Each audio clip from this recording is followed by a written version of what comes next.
When you're facing a massive countrywide infrastructure problem, it's tempting to try and fix everything all at once. But in Nepal, they've got a different strategy, a smarter, more focused approach that could really pave the way for a better future. So just imagine for a second that you're in charge of Nepal's entire road system. You've got over 70,000 kilometers of road to deal with. That's almost enough to circle the entire planet twice. And while a lot of it is in pretty rough shape. So where do you even begin? It feels like an impossible task, right? Well, here's the brilliant part. You don't start with 70,000 kilometers. You start with just over 3,000. It sounds almost too simple, but that one idea is the key to a whole new way of thinking about infrastructure. To really get why this focus is such a game changer, we first need to take a look at the challenges that have been plaguing Nepal's road network for years.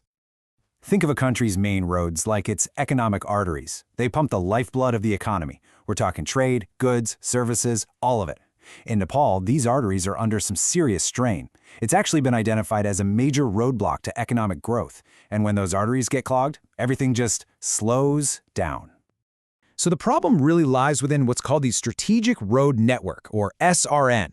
That's about 14,000 kilometers of the country's most important roads.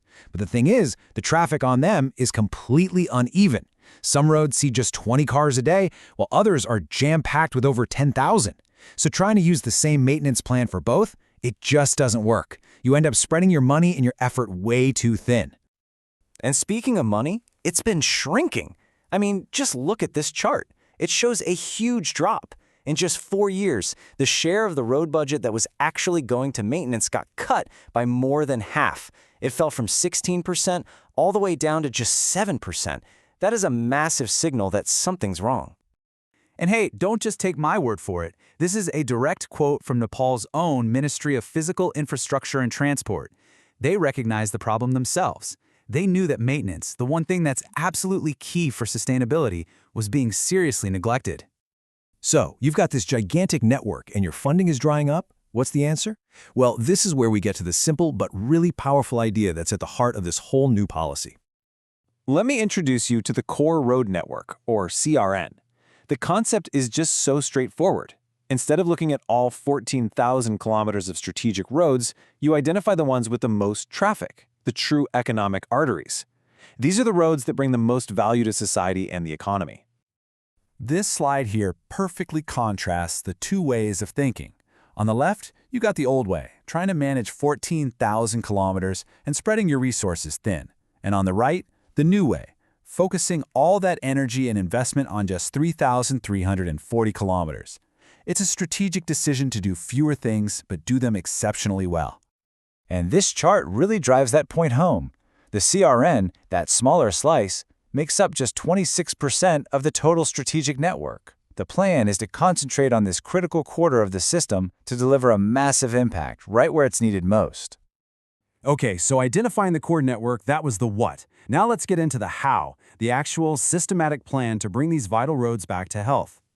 The key to all of this is something called periodic maintenance. Now, this is not about just patching a few potholes. Think of it more like giving the road a brand new protective coat. It's a proactive overhaul designed to stop the road from falling apart, so you don't have to do a much more expensive total reconstruction down the line.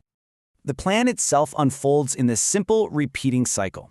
You take that core network, and every year you perform that deep, periodic maintenance on 1/5 of it. This creates a 5-year loop, which ensures that every single one of those critical roads gets a full tune-up. And I love this last step. They review and update the list every 2 years with new traffic data. That means the plan stays smart and adaptive. Of course, a plan this ambitious needs funding. The estimated annual cost is about 2.4 billion Nepalese rupees. Now, that's a significant number, but it represents a highly targeted investment. It's a commitment to stop the bleeding and fix the most important parts of the system first. And the funding strategy is really solid. It involves a multi-year commitment with earmarked funds, which is huge because it means that money can't be diverted to other projects. They're also weaving this maintenance plan into larger donor-funded projects to make sure it's financially sustainable for the long haul. Okay, so we've seen the problem, we've seen the solution, and we've seen the plan. But so what? Why does all this effort actually matter? Let's talk about the economic payoff. Here it is, the big, measurable goal. The target is to get 80% of that critical core road network into good condition within just 5 years. This is the tangible result that all the planning and all the investment is driving towards. And achieving that 80% goal creates these huge ripple effects. For everyday people, it means lower car repair bills. For businesses, it means goods move way more efficiently, which boosts trade. And this isn't just a theory. Past projects like this showed that for every single dollar spent on road maintenance, the economy got back over $2 in benefits. A healthy road network is like a direct injection of vitality into the economy. So, to sum it all up, this policy is about so much more than just asphalt and gravel.